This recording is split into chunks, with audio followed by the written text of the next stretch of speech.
Kura team, welcome back to my channel and welcome back to Transport Fever 2. Now, since my last map, and this, which is this is the prologue to my new map. This is not the map we'll be playing, but I'll get to that later. So since my last map and what is going to be my new map. I have been to Transport Fever to university, and I have checked up on some things, and I have learned some things, and I have also, I guess, reaffirmed some things. So,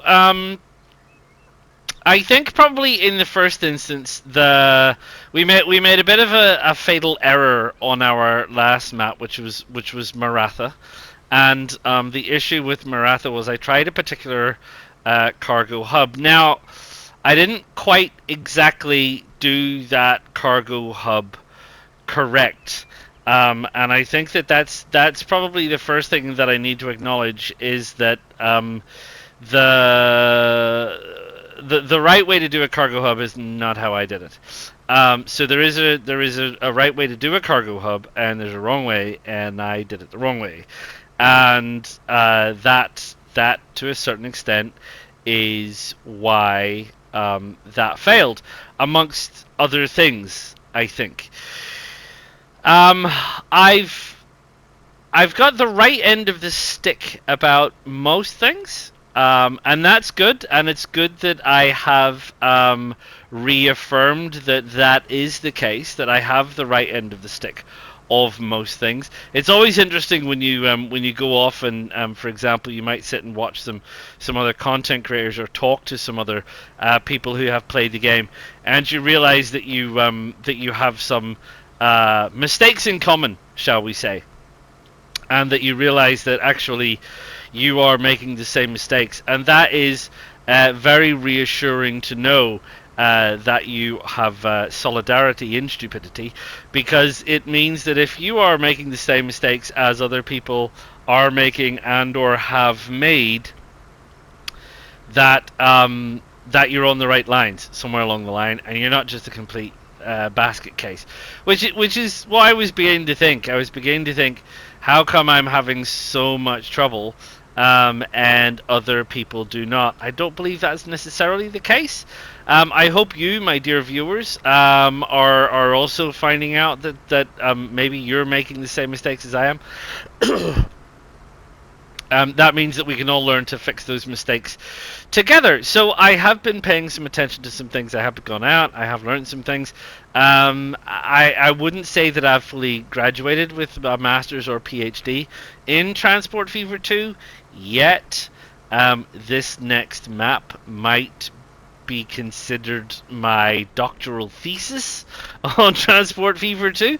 And we will see how we go on that, in terms of whether we can or cannot get to really probably a financial situation which is commensurate with our particular aims.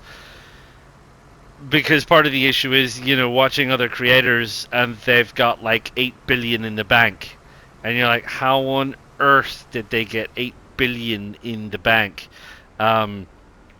Right, and I think that there's some ways that they are possibly doing that, and those are the kinds of things that we need to make sure that we are checking and or across. So there you go. So the situation is that I believe we are forewarned and forearmed for our next great adventure. And what we will be doing is we will be starting a new map with all of that new information at hand, hopefully so we can build bigger and better and smarter than before, right? And learn some of those lessons, and maybe get some of those elusive things that we haven't managed to get working 100%, such as cargo hubs, for example, such as passenger rail networks, dare I even say high speed passenger rail networks, and dare I say airport and airline networks, which have been a bit of an issue before. So I will go through some of those things and talk about some of those things as they crop up on the new map. And this shall be how we will be going. So I really do hope that it is as positive as an experience as I'm kind of hoping it will be, and I hope you're going to come along for the ride. So what we'll do is we'll jump off this little merry-go-round that we are currently on, and what we will do is we will have a look at the map that we are proposing to use, the mods we are proposing to use, and the setup that we're proposing to use, and then we'll get stuck into that. So let's have a look at that next. Right, so here we are. Let's have a look at what we're going to do this time.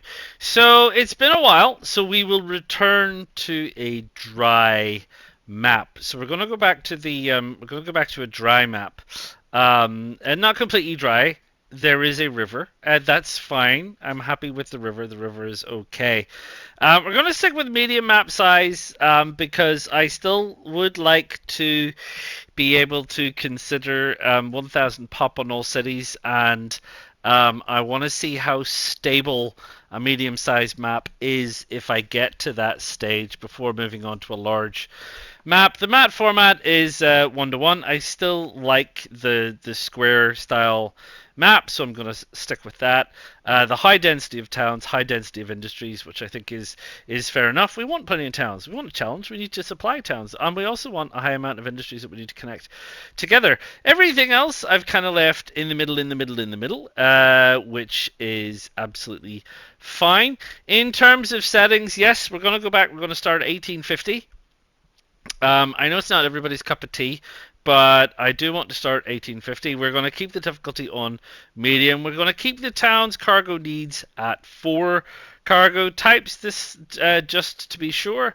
We are going to leave the industry closure frequency at sometimes, and also the density target as high. Custom settings are obviously going to be on. What are the custom settings? Well, again, it's mainly assets, to be fair. So the scripts that I'm using is the dynamic industry scaling, which I do like. It does seem to work, and I do agree with it. The open storage for rail stations, I do like that. I like that look. I like being able to make those look a little bit crazy. Also, with the cargo station modules, I do like the functionality that comes in there. In terms of then the detailing, which we never got around to on Maratha, but we hopefully will get to on this next map, is animal assets, floors, some of the buildings, trees, rocks and stones, vehicles, water and greenhouse, and so on. I'm trying this open cut station and retaining wall here, which I'm kind of hoping we can make into kind of some sunken-esque city stations. Doesn't quite work out sunken, but something like that anyway. The sandbox mode allows me to mess with things like placement of new industries and stuff, which is just an option that I keep on. A headquarter asset.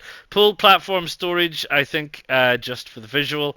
Tracks and retaining walls, haven't used it. I don't think it's supposed to give an option for different kinds of retainers. I'm not sure how it works, but we'll see how it goes, because there has been times when I've thought it would be good to have a retaining wall and one hasn't appeared. Wind turbines just as an asset. The elevated station, which is this thing, which again is a bit more options in terms of verticality. The vanilla game itself doesn't seem to have a lot of verticality. One of the big things missing, obviously, is an underground station.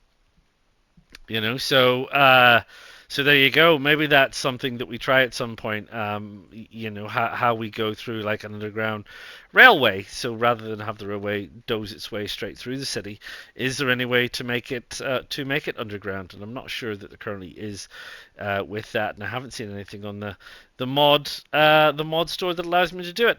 So that's it. That is everything that we are working with. That is the map that we are using. So I'm